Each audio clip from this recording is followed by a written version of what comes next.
hoje nós temos uma convidada especial, aliás, muito mais interessante do que ter o Led Santos aqui para falar com a gente, porque primeiro ela é inteligente, ela é bonita e ela vai falar sobre uma coisa que a gente gosta muito. Você vai apresentar ela. Hoje, pessoal, nós temos como convidada a doutora Roberta Andreoli, especialista em Direito Aeronáutico. Prazer tê-la aqui a bordo e nós temos um bocado de bons questionamentos para hoje. Hoje nós temos bastante coisa. Podemos começar ao seu comando, meu comandante. Pode mandar a primeira pergunta para ela.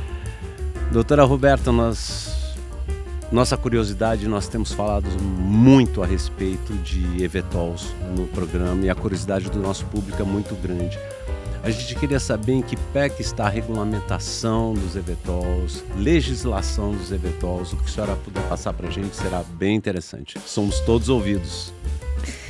Obrigada, Bicari, obrigada, Milton, pelo convite de estar aqui no programa. Prazer conversar com vocês e com quem está nos assistindo. O eVTOL ele é um novo projeto, né, de aeronave que nos últimos anos está sendo bastante debatido no Brasil e no mundo. E, obviamente, que com o desenvolvimento tecnológico e a implementação de operações, existe a necessidade da publicação de normas em relação a várias nuances dessa operação com aeronaves de pouso e decolagem vertical. Em termos, respondendo agora a sua pergunta, né, vamos falar de Brasil, né, que é onde nós estamos aqui. Em termos de certificação, o que a ANAC determinou, tá? Até o ano passado, havia uma discussão muito grande sobre qual regra seria utilizada para a certificação das aeronaves, se seria uma certificação baseada numa operação, na certificação na autorização de produto dos drones ou da autorização de projeto das aeronaves tradicionais, e a ANAC utilizou um dispositivo do RBAC 21, que prevê que para aeronaves não convencionais, regras e requisitos específicos podem ser pactuados com a agência para que a certificação dessa nova aeronave possa transcorrer de uma maneira mais harmoniosa e mais célere dentro do esperado para cada tipo, né, de aeronave. Obviamente que um projeto mais simples vai se certificar mais rápido do que um projeto mais complexo, tá? E o que aconteceu durante, concomitantemente a essa determinação, essa diretriz jurídica da agência? Houve a abertura de consulta pública para estabelecer os critérios de certificação do eVTOL da IVE. Essa consulta ela já foi terminada, foram recebidas cerca de 250 contribuições e elas estão sob análise. Então, foi o primeiro case de eVTOL no Brasil. Ainda não tem nenhuma regra específica publicada sobre eVTOL, a gente não tem um RBAC falando de eVTOL, tá? Mas a gente tem uma indicação preliminar de que será aplicado as regras ali do item do RBAC 21 e as demais normas vigentes que podem se adaptar a cada caso específico. O RBAC 21, o que seria exatamente? É um RBAC que fala sobre a certificação de produtos aeronáuticos no Brasil. Tá. Esse é o Mas tema. Não é diretamente helicóptero nem nada? Não, ele rege o processo geral de certificação, sim, é geral. A gente não vai ter um RBAC específico para o helicóptero, um RBAC específico para a aeronave. Não é igual a operação, que a gente tem o 121 e o 135. Você acredita que a norma para o eVTOL e para o drone, aqui também inclusive atual, vão ficar bem parecidas ou não? Em relação ao quê? Ao voo, por exemplo. A gente só estamos diminuindo ou aumentando o tamanho do objeto, né? Porque sim, a ideia é a mesma, né? O que acontece? Agora a gente vai pular de autoridade. Agora, em certificação, a gente estava falando da ANAC. Agora pulamos para a autoridade DCEA, né? Departamento de Controle do Espaço Aéreo. O que hoje a gente tem em relação ao espaço aéreo a ser utilizado pelos eVTOLs. E houve uma proposta de regulamentação de um CONOPS, que é um conceito de UAM nacional, que é esse local, né, do espaço aéreo onde os eVTOLs vão voar, basicamente, junto com aeronaves tradicionais, junto com helicópteros, asa fixa, também drones, claro que cada um na sua altura, tá? E esse CONOPS, ele foi colocado vamos chamar de fase processual de aprovação da norma, que chama PRENOR. Foram recebidas contribuições sociais da sociedade e agora o DCEA, da mesma maneira que a ANAC, no caso da consulta pública, está avaliando as contribuições recebidas para publicar de fato a diretriz do Comando da Aeronáutica relativa ao espaço aéreo. Respondendo a sua pergunta, se vai ser parecido com um drone, acho que é até um passo para trás, né? Antes da gente falar de aviação tecnológica, drone e eVTOL, a gente falava de espaço aéreo, helicóptero e aeronave de asa fixa. E o próprio Comando da Aeronáutica já tem uma infraestrutura para reger essa situação. A gente sabe que, por exemplo, nós temos uma separação vertical entre helicópteros e aviões. A nossa grande pergunta é aonde é que o eVTOL vai se encaixar nesse espaço aéreo? Junto com os helicópteros, entre os helicópteros, abaixo dos helicópteros? Se já existe algum pensamento a respeito de que espaço aéreo os eVTOLs vão ocupar? Um pensamento existe, tanto que isso está sendo debatido, as autoridades, elas inclusive estão, tem grupos de estudo, de avaliação com operadores de drones e agora com fabricantes e operadores futuros, né, de eVTOLs. Primeiro a gente vai ter que pensar na capacidade da aeronave, né? O drone, ele voa, apesar dele ter a capacidade de atingir alturas maiores, ele, por regra, voa mais baixo. Acredito eu que o eVTOL vai estar ali no ambiente aéreo do helicóptero. Certo. Tá? Não que ele não possa ir mais para cima, mas ali dentro de uma avaliação de risco e controle do espaço aéreo, ele ficaria no nível do helicóptero. A operação dos helipontos ou heliportos e helicópteros, ela é a base das diretrizes, ela é indicada como base de diretrizes regulatórias para o eVTOL. Ou seja, desde que seja aplicável, porque tem coisa que não é. Um eVTOL poderá usar um heliponto para pouso. Até esses dias nós falamos a respeito disso, né, Milton, no passado, sobre a utilização do heliponto e do vertiporto. Só muda o nome, que eu entenda. Não, é um pouquinho diferente a questão. O heliponto, ele seria usado, pelo que eu entendi, como um destino. E o vertiporto seria como se fosse um hub de eVTOLs. É uma passagem. Ali você receberia os passageiros e sairia distribuindo. Trocaria a carga elétrica, porque ele vai ter autonomia baixa, é isso? A partir do vertiporto. Agora, o destino, onde o passageiro queira fretar o seu eVTOL para ir para tal lugar, eu preciso hoje me locomover do Campo de Marte para a Avenida Paulista. Os helipontos que estão, essa é a minha pergunta, os helipontos que estão na Paulista, eles poderão ser usados pelos eVTOLs? Não tem, nesse momento, nenhuma regra que diga que não. E eu, honestamente, acho que isso nem seria pautado para impedimentos, desde que, né, os eVTOLs estejam autorizados a voar na Paulista, por exemplo, né, a chegar nesse ponto. E desde que o local tenha infraestrutura para atender o necessário para o pouso e decolagem desse tipo novo de aeronave. A gente estava com um amigo aqui, o Diego, ele é CEO da Helipark, e ele disse também que ele acha a mesma coisa, só que a única questão que muda é a parte de eletrificação, né? Porque vai ter que ter bateria, demanda de carga, energia e tudo mais, para ser usado um lugar desse para pousar um eVTOL. Sim, com certeza um dos pontos mais importantes é a questão da bateria, né, para os eVTOLs de bateria.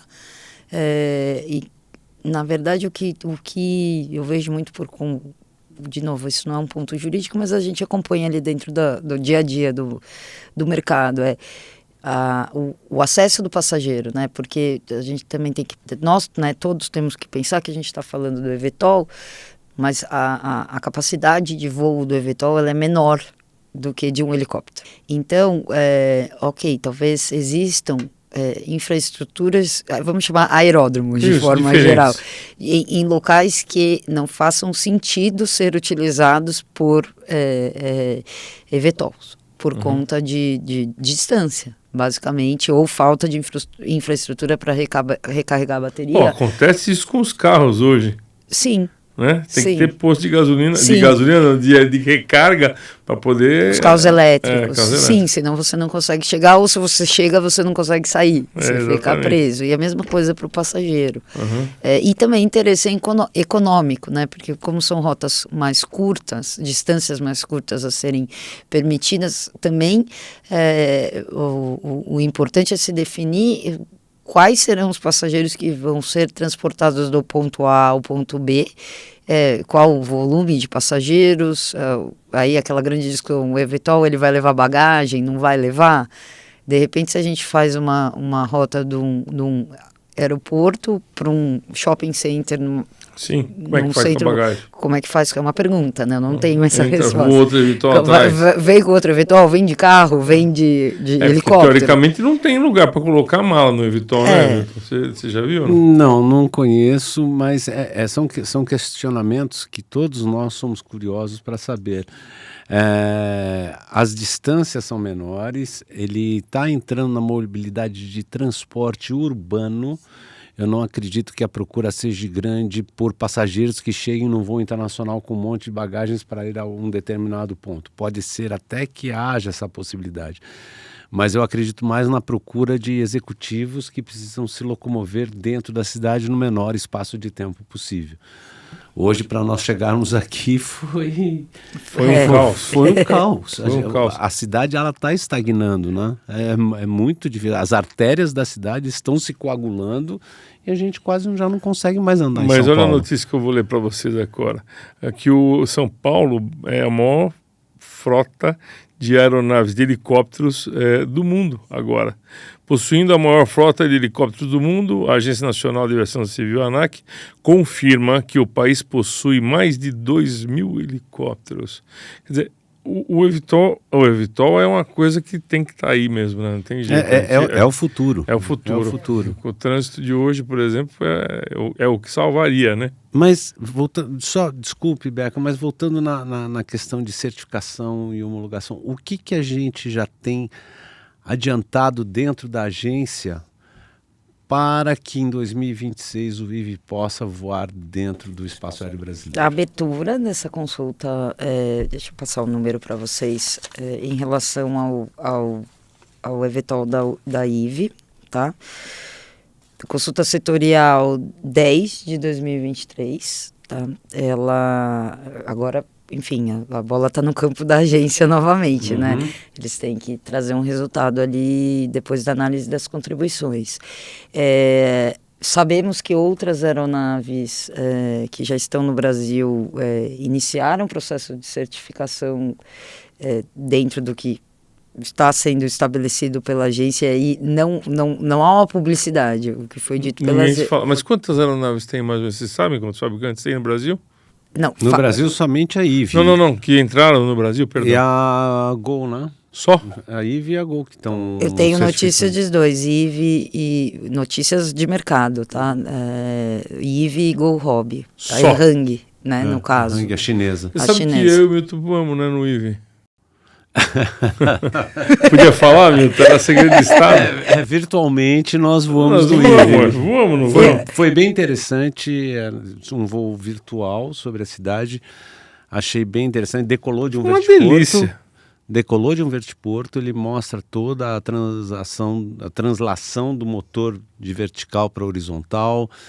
É um projeto bastante ousado, onde ele usa a sustentação de asa para voar e para o voo pairado e o pouso com motor vertical. Sim, eu tive a oportunidade de fazer essa simulação. É gostoso, também. né? Muito legal. Muito legal. Demais aquele voo, muito legal. Bem legal. O projeto da IVE é um projeto bem ousado, bem interessante. Mas eu achei que é o projeto mais... primeiro que é o mais sofisticado e o mais simples da ideia. É muito simples aquela ideia. Você não acha? Eu achei bem interessante porque ele para os rotores para atrasar, ele ganha velocidade de cruzeiro e ele vai voar como um avião.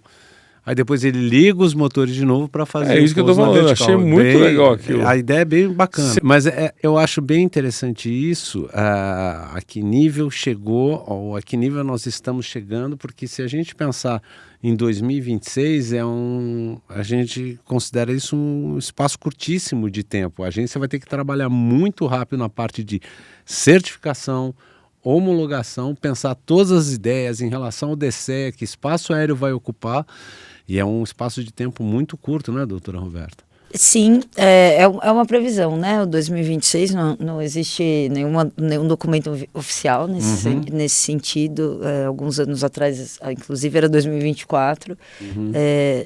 A gente trabalha um pouquinho com uma estratégia de marketing, com uma euforia social sobre uma aeronave nova, né? Uma tecnologia nova que possa levar passageiros, que vem um pouco na toada do drone, né? Que virou uma febre nacional, mas ele não transporta ninguém, né? Então, com o escalonamento das operações de drone no Brasil, as pessoas a sociedade em si se interessou pelo assunto de uma maneira mais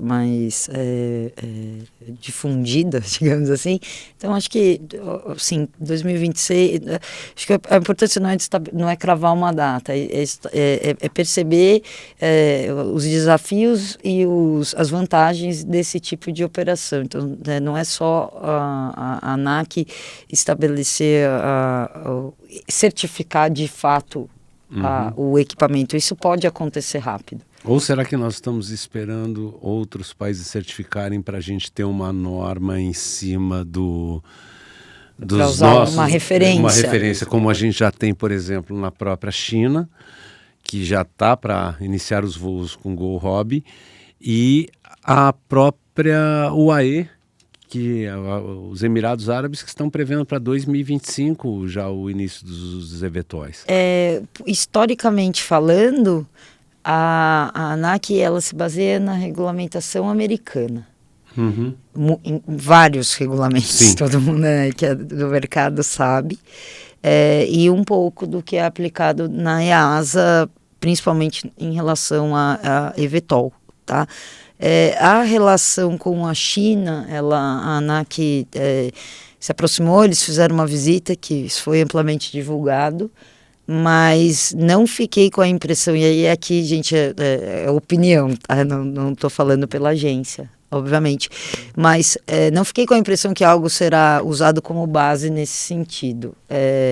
O que eu acho que tem que acontecer concomitantemente ok, vamos certificar a aeronave? Vamos, mas a infraestrutura também tem que estar pronta para receber. Da certificação. Ou antes ou junto. Mas não, aí faz mais sentido, né? Inclusive. Não, o que para mim não. Isso, para mim não faz sentido certificar e não ter infraestrutura. Ou ter infraestrutura e não ter aeronave para voar. Nascem juntas, né? Sim, acho que tem que ser me parece que é o que está sendo feito, né? Mas outro pilar que eu acho importante colocar ali sobre o eVTOL, tem que ter uma aceitação social também. Não adianta todo... por causa do barulho, né? Barulho e a ideia, claro que no início isso não vai acontecer, mas a ideia é que se voe sem piloto. Então, será que todo mundo vai ter coragem de entrar numa aeronave sem piloto? E outra, aí por fim a última coisa quem serão os passageiros dessa aeronave? A classe social. Isso.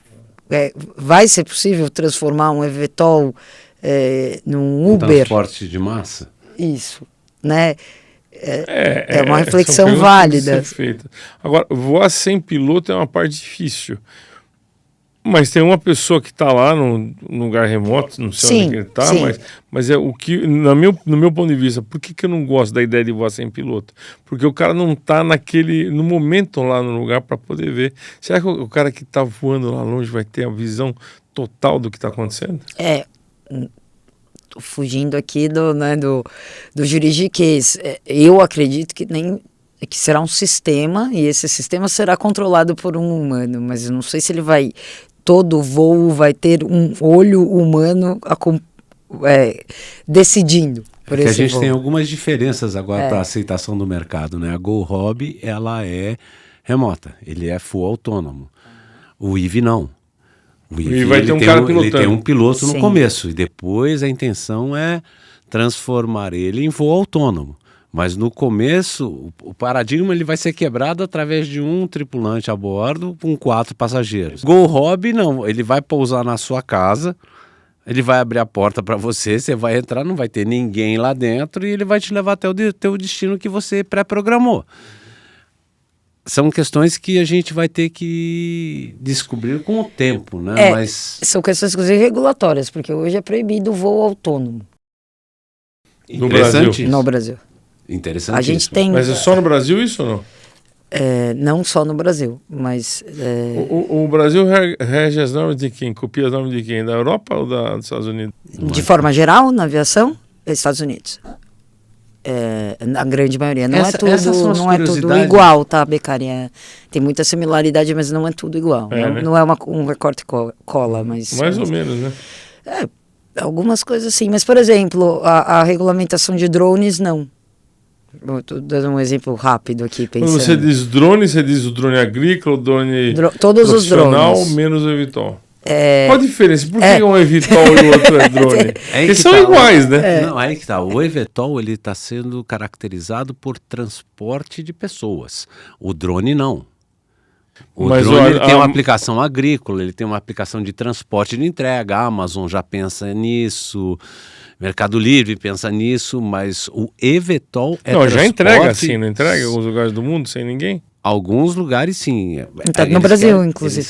Eles querem massificar essas entregas. Mas em que lugar que entrega aqui no Brasil que eu nunca vi? Salvador, Ilhabela, São Sebastião, né? Campinas já teve, não sei se a empresa continua fazendo, mas já aconteceu. Alguns deve ser um drone relativamente grande, né? Não, é um drone. Eu posso falar aqui porque isso é informação pública, mas o iFood ele tem uma iniciativa de entrega de alimentos. Aqui no Brasil? Aqui no Brasil. Os drones utilizados são de uma empresa que chama Speedbird Aero. São fabricados no Brasil, tecnologia nacional, super legal.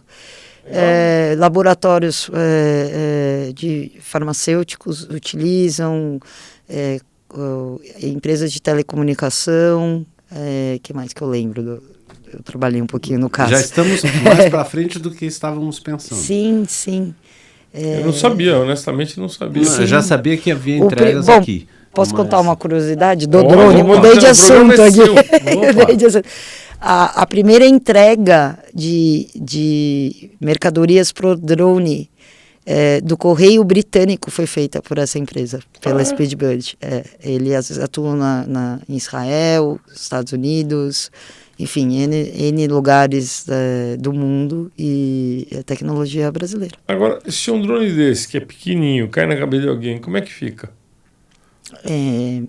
A pergunta que todo mundo... Civil. Isso, a pergunta que todo mundo me faz, eu falo, qual nuance você quer saber? Responsabilidade civil é regra geral, todo aquele que comete um ato ilícito ou um dano, ele tem o dever de indenizar. E quando a gente fala de ato ilícito ou um dano, não necessariamente a pessoa precisa ter o ato ilícito, sim, mas quando o dano ocorre Ele pode ser de uma maneira inocente, por uma imprudência. Seria de uma forma culposa. Sim, exatamente. Não foi imprudência. Você vai ter que indenizar. Tem que indenizar, não tem jeito. Em níveis civis, tá? A gente está falando aqui da esfera civil. Você é obrigado a indenizar todo mundo. Você bate o carro na rua. Todo mundo de capacete. Seria um pouco... Esse é um dos motivos de hoje. Hoje a agência proíbe o voo de drones sob pessoas não anuentes àquele voo. Isso é um impeditivo do escalonamento da operação de delivery de drone. Ou seja, você quer voar seu drone, você pode voar dentro do seu terreno. Ou você pede autorização pelo lugar que você vai passar. A gente estava conversando antes de começar o programa, você me disse o seguinte, que o drone de pequeno porte, tá? Não precisa, uma autorização tá automática, que outro dia eu pedi 2 vezes uma autorização para um lugar que não passa avião e... Aí você está falando de autorização de voo, né? Não de certificação. Não, de voo. Depende dos parâmetros do seu voo. Se você for voar numa área não povoada, baixo, que não vai na altura que poderia passar voar um helicóptero, não é pode voar. Você vai entrar no sistema do DCEA, vai colocar as tuas coordenadas e a sua autorização vai acontecer de uma forma... Eu quero usar a palavra automática porque... Semi-automática. Uma forma célere, sem nenhum tipo de entrave. Por quê? Porque todo voo ele tem que ser comunicado, solicitado para a autoridade aeronáutica que controla o espaço aéreo, no caso do DCEA. Mesmo que você esteja num campo de futebol lá na fazenda do Milton, onde não tem nem nada. É como se você fizesse um preenchimento de coordenadas, isso, no sistema. Uma notificação de voo. Mas eu vou fazer uma reclamação para vocês, o seguinte, DCEA, eu já falei isso aqui 2 vezes para fazer um voozinho num lugar que era bem tranquilo, eu pedi, não obtive nem resposta. Não obtive resposta. Isso me chateia muito, porque eu não consegui voar o drone da forma correta, né? Não posso decolar e voando do jeito errado, né? Sim. Acho que 2 coisas, né? Verificar se o pedido foi feito da maneira adequada e se não teve resposta, acho que é válido, inclusive, comunicar à autoridade para que seja implementado na verdade, eu peguei, Roberto, eu peguei o meu drone na mão e falei, bom, vou fazer tudo certo. Registrei na ANAC, DCEA, aquela coisa toda que tem que fazer, né? Tirei foto, enfim. Por isso que eu não ia voar sem pedir. Né? Outro dia nós fizemos um voozinho na casa do Milton, mas levantamos da altura do telhado, ele para experimentar o drone e pousamos. Então, sem ninguém em volta lá, não tem nem assombração. Existem alguns princípios, por exemplo, eu vou te cortar, porque se tem está abaixo de um telhado, tem um princípio da sombra. Então, não há uma exposição do drone ao espaço aéreo aberto que poderia ter um abarroamento de aeronaves, porque de jeito nenhum. A sombra daquele prédio ou da casa, enfim, protege, né? A gente tem... Eu não sou a pessoa que faça os pedidos de voos para drone ou para qualquer outra aeronave, mas eu sou a pessoa que acabo instrumentalizando a defesa daquele que não faz a operação de forma regular, né? Tá cheio de gente, Isso, viu? O que eu posso falar? A grande maioria das pessoas, elas não têm a má fé, ou elas não sabem que tem que cumprir a norma, então é necessário ter uma consciência regulatória de forma geral para todos aqueles que querem operar esse tipo de aeronave, até porque a operação é mais simples, né? Crianças pilotam drone. Enfim, uma vez conhecedor da norma, aplicar o conhecimento, né? Não adianta saber que tem que fazer um cadastro do drone ou pedir um voo, claro, e aí não ir lá. Claro. É como tirar uma carteira de motorista, comprar um carro, tirar uma carteira de motorista, é a mesma coisa.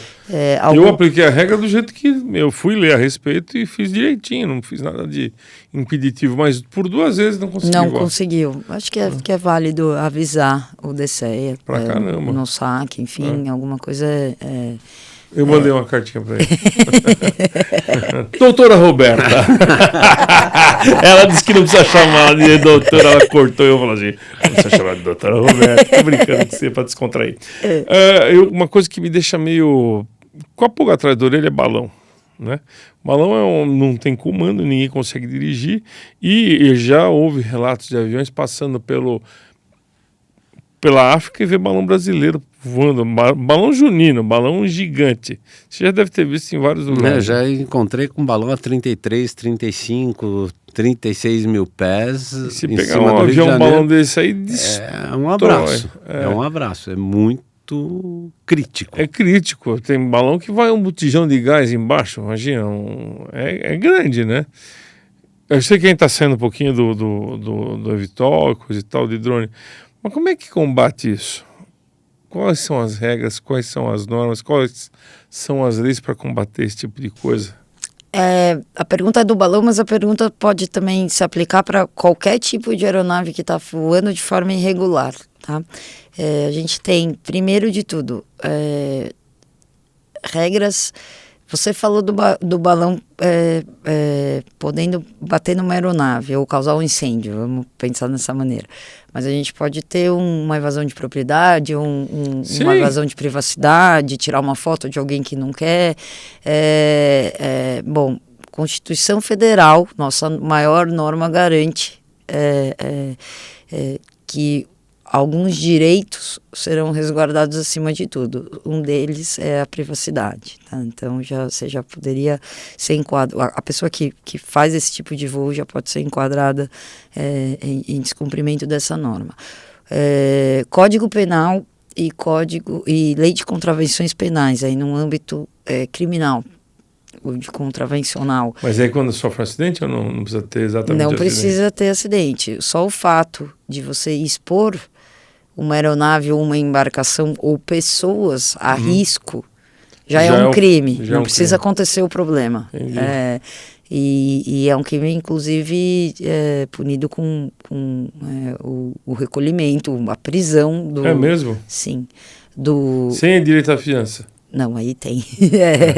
Aí vai depender de cada caso. Eu não sou advogado, preciso te perguntar, porque senão fica difícil. Não é um crime dentro dos crimes que não teriam essa opção, mas, na verdade, até a gravidade da pena, o tamanho da pena vai depender também exatamente do que ocorreu no caso concreto. Então, aqui eu não consigo te dar te fazer um balizamento nesse sentido.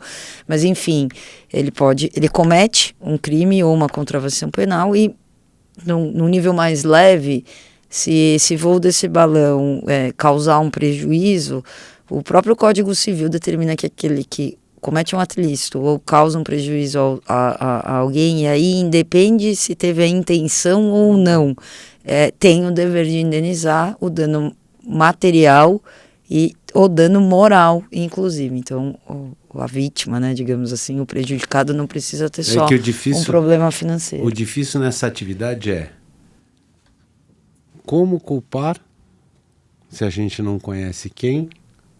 A gente não tem um réu, no caso. Sim. A não ser quando o balão cai apagado e tem lá o nome de uma equipe embaixo. A gente não sabe como funciona isso, porque a gente não tem como responsabilizar, porque o balão não é cativo, ele sai voando, vai cair a esmo, então você não tem como aplicar a norma. Ou seja, a norma existe. A pergunta que eu faço é, soltar balão é proibido? Por lei? É proibido. É proibido. Como aplicar a norma se a gente não tem quem responsabilizar? É uma boa pergunta, hein, doutora? A não ser que haja um flagrante delito da soltura desse balão. Aí tudo bem, mas se o balão caiu em cima, causou danos, como eu vou responsabilizar alguém sobre esse ato? Não, na verdade, precisaria ter a ANAC, o DSEA, a polícia, porque a polícia poderia ser chamada, né, no momento que se avista um balão voando no espaço aéreo. Primeiro, como a gente, até pelas dimensões continentais do Brasil, a gente não tem um efetivo de fiscalização e seria impossível ter pessoas só para fiscalizar isso. Vamos estender para o drone, né? Que também poderia estar voando regularmente. fica muito complicado o controle. Eu não vou te falar, então a norma ela é feita, mas ela não consegue ser cumprida, então não vamos ter norma, porque também não é uma solução. Aí vira fica pior ainda, vira uma anarquia. Vira anarquia. Eu acredito que é uma consciência cultural e social do motivo de não poder voar o balão. E aí é uma alteração da postura da sociedade em relação a isso. Por quê? Porque a gente tem festa junina. E o balão é cultural pela festa junina. Mas se bem que mais ou menos, né? A festa junina é balãozinho pequenininho, não é? Balões que fazem aí de competição, que são financiados por certas pessoas e tudo mais. É diferente. Essa a cultura é aquela coisa simples do caipira soltando balãozinho pequenininha, né? Roberta, nós vimos uma notícia esse dia aqui que o passageiro e o funcionário da companhia entrou em desavença, andaram trocando tapa, o cara ofendeu todo mundo, se escondeu numa sala VIP. Como é que funciona? Como é que se age numa situação dessa? É importante você perguntar isso, porque é um momento, inclusive, de discutir esse assunto, né? No Brasil, enfim, qualquer caso de violência, né, ou briga, né, machucado de alguém, você tem que chamar a polícia. Dentro do aeroporto tem autoridade policial lá de dentro, no caso Polícia Federal. Nesse caso específico eles tomaram as medidas e recolheram o criminoso. Mas isso é num âmbito penal, normal, do dia a dia da sociedade. Igual para todo mundo. Igual, né? Para todo mundo. Mas no caso que você vai... Um passageiro desse, por exemplo, não vai para o voo. Isso. Para o voo ali. Para o voo ali, primeiro, até porque ele pode ser um risco para a segurança da aviação. O nosso Código Brasileiro de Aeronáutica prevê que cabe ao comandante avaliar essas situações. O comandante é a autoridade ali em relação à aeronave. E ele pode mandar o cara desse. Ele pode mandar. Se a briga acontece dentro do avião, ele pode voltar pro local de partida da aeronave e pedir pro passageiro descer.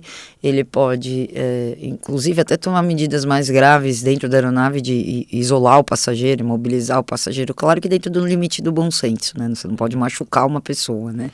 Mas tem passageiro que não tá nem aí, que ele machuca mesmo, que é matar ele, tá louco. Isso que é o bom senso que nessa hora tem que ser utilizado pelo comandante. E aí ele chegando no destino, ele aciona a autoridade. Por que eu falei que essa pergunta é importante? Porque nos últimos meses há uma discussão sobre o último ano, digamos assim, sobre se existe possibilidade em nível administrativo da ANAC ou das linhas aéreas tomarem medidas para conter esse risco por parte do passageiro, porque hoje a gente sabe que as obrigações da linha aérea, elas são reguladas, né? A partir do momento que se emite um ticket, se celebra um contrato de transporte aéreo, e a linha aérea tem que cumprir com N obrigações, por óbvio, por conta desse contrato. Mas e o passageiro, ele também não tem obrigações e não tem deveres e responsabilidades por conta, como contraprestação, né? Fora do Brasil existe uma prática de você proibir, da linha aérea, né, proibir que o passageiro entre em determinados voos por um determinado período de tempo. Isso é regional ou mundial? Nos Estados Unidos. Nos Estados Unidos. Eles chamam de blacklist. Blacklist. Faz sentido, né? Faz sentido, mas tem algumas... Mas calma lá. Você vai falar com o advogado, eu vou falar depende, sempre. Qualquer pergunta depende. Você vai tolir o meu direito de ir e vir? Isso, exatamente isso, né? Porque quem é a autoridade que pode tolir esse direito? É a companhia aérea, que já vai me negar de primeira, ou é a ANAC? A ANAC tem competência de determinar que eu não possa ir para um lugar... Mas tem que ser o quê? A polícia, né? Polícia, um juiz, enfim. O fato é que, nesse momento, a gente teve uma alteração no Código Brasileiro de Aeronáutica por conta da lei do voo simples, que alterou, num dos dispositivos do Código que falavam sobre contrato de transporte, foi previsto que deveria ser regulado as obrigações do passageiro. de fato, avisando se também se garantir a segurança do voo sob esse ângulo. E isso poderia ser utilizado como base legal para esse estabelecimento de normas, incluindo a prática do non-fly list ou do blacklist. Mas isso é teórico, a gente está conversando aqui, ainda ninguém fez, mas tem o apoio da ABAR, que é a Associação Brasileira de Empresas Aéreas, e de outros órgãos importantes ali para o setor da aviação comercial. Existe dentro das companhias aéreas o que nós chamamos de passageiro inconveniente. Existem medidas de contenção desses passageiros. E como existe, né, Milton? Sim. É ilegal a contenção de um passageiro a bordo, em voo? Depende. Se ele está colocando o voo em risco? Sim. Se ele está deturpando o ambiente, eu posso tomar uma medida coercitiva. É que depois do 11 de setembro, a nossa saída da cabine se tornou proibitiva. Nós saímos da cabine para ir ao toalete, protegido pelo trolley. São várias medidas para eu ter que ir. De resto, o comandante já não sai mais da cabine, para não expor nem a tripulação, nem o voo em risco. Porém, eu estou expondo a minha tripulação, que está exposta a esse passageiro inconveniente. Ou seja, ele pode até responder juridicamente por uma medida coercitiva de contenção de um passageiro inconveniente? O tripulante? Sim, se ele tomar uma medida de contenção? Tudo é caso a caso, né? Difícil a gente falar sem algo que já tenha acontecido, mas ali a gente tem algumas nuances. Primeiro, o comandante é a autoridade dentro da aeronave. O comandante é o responsável. Ônus e bônus, né? Uhum. Ele toma a decisão e se é isso. A resposta já é essa. Se ele errar, ele responde como todo mundo na vida, né? Se ele se exceder, ele responde pelo excesso. Se ele fizer a Geralmente o cara tem bom senso, né? O ideal é ter bom senso em qualquer... Hoje em dia, quem tomar essa medida será um membro da tripulação de cabine. A responsabilidade jurídica é a do comandante. Sim. Porque, na minha opinião, sim. Ele determinou, a não ser que o comandante não tenha falado nada e o membro da equipe também teve ali alguma situação, né? E assumiu essa E aquela essa coisa atitude. de você... Desculpa, isso que eu queria te perguntar também. Por exemplo, você está num avião brasileiro lá dentro de Miami. O território do avião é o brasileiro? Ou não? Depende. Depende. Se a porta estiver fechada... Sim. Você está sob responsabilidade daquele comandante sobre as leis do país que você está voando. Ou seja, você está no Brasil. Se você está no Brasil, você está... Não, eu digo, parado dentro do avião, você está dentro do Brasil.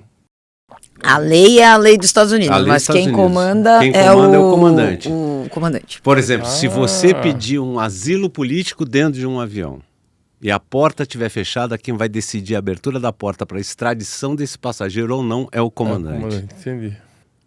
Ele está sobre lei, não só em solo, como em voo em espaço aéreo nacional, ele vai respeitar as leis do país que ele está sobrevoando ou do país que ele está pousado.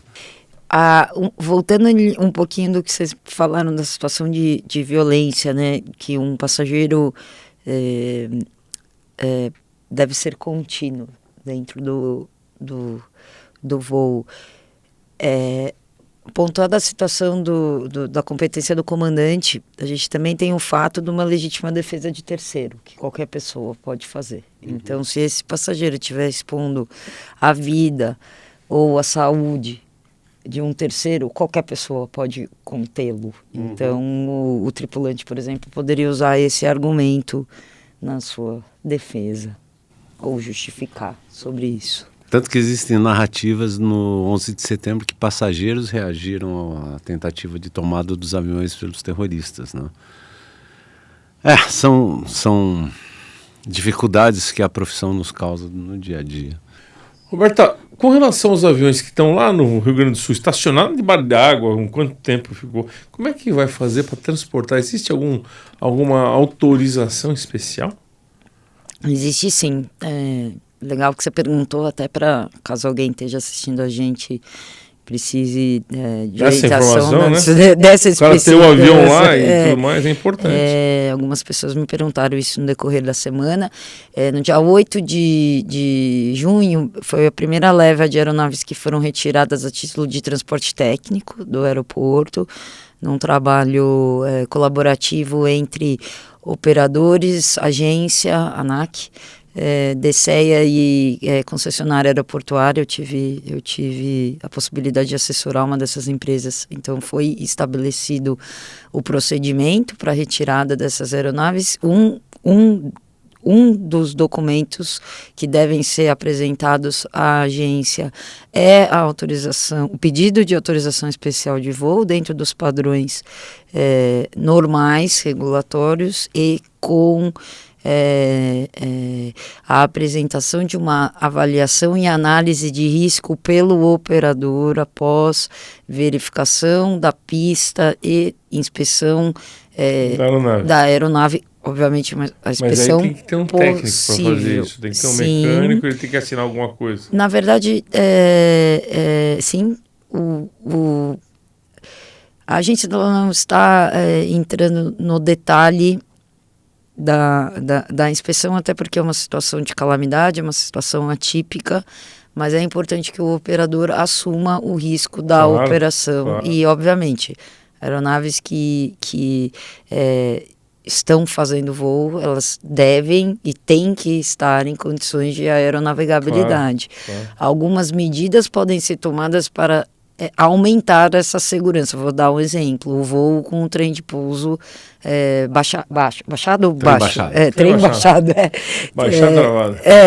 Por quê? Porque ficou ali, né? Por mais que a aeronave não tenha sido inundada, molhou aquela parte. De repente, no pouso, o equipamento não funciona por uma questão elétrica. Não faria sentido, né, não fazer um voo em situação diferente do convencional, mas para garantir o sucesso da operação no final. Além dessa análise de risco e da autorização especial de voo, também um termo de responsabilidade tem que ser assinado com a concessionária do aeroporto. O que visa esse termo de responsabilidade? Isentar a Fraport de qualquer responsabilidade por eventual dano, acidente a terceiro. Nós estamos entendendo que os aviões decolaram do Salgado Filho. Sim. Isso é uma boa notícia. É uma ótima Já notícia. Saíram todos? Não, todos não. Notícia. Saíram 8 no dia 8, por coincidência, de junho. No sábado passado saíram mais alguns e se não tiver condição, alguma alteração de janela meteorológica, próximo sábado sai mais. Entendi, legal, hein? Sim. Ou seja, de uma certa forma a gente não sabe, eu não sei se a doutora Roberta pode informar pra gente que tipo de aeronave decolou do Salgado Filho. São aeronaves de pequeno porte, de médio porte? De pequeno porte. Turbohélice, King Air, por exemplo, essas coisas. A ideia foi começar com as aeronaves, obviamente em condições de aeronavegabilidade, mais leves, para depois tirar as mais pesadas, até porque tem a questão... A gente não sabe a resistência do peso da pista. Por isso que a Fraport foi estabelecido um follow me termo de ali. responsabilidade. Isso. Teve um follow me, que chama aquele carrinho, que escoltou as aeronaves, a pista foi limpa antes, né? Abriu uma janela ali dentro dos slots de espaço aéreo do aeroporto de Canoas, enfim. Boa notícia. Foi uma operação especial, uma notícia super boa, uma notícia que, enfim, dentro de toda essa tragédia que aconteceu. Começando a rodar, né? Está começando a rodar e o trabalho colaborativo ali da agência, DCEA, operadores e concessionária foi importante também. Uma empatia ali também aconteceu. Excelente. Tem alguma coisa mais, Milton? Não, muito feliz com a notícia, da gente pelo menos com os pequenos estarem saindo do Salgado Filho e virem para os seus reparos. Isso nos dá uma esperança que talvez a pista do Salgado Filho não tenha sido tão prejudicada. Assim, né? Mas seria interessante, mas muito interessante, se tivesse mais uma pista no aeroporto, né? Essa a gente vai voltar a discutir. Que nem Campinas, pensando que está faltando, e assim vai. Nós vamos voltar a discutir a infraestrutura brasileira. Legal, Roberta, obrigado pela participação no programa. Espero que você volte mais vezes, com mais assuntos para dizer, para falar com o amigo, com o Milton e quem sabe com o Led a hora que ele voltar. Milton, obrigado. Nós até o próximo programa. Douglas, valeu. E um beijo para dona Érica Jimenez, a nossa produtora. Valeu, ficamos até o próximo programa. Valeu!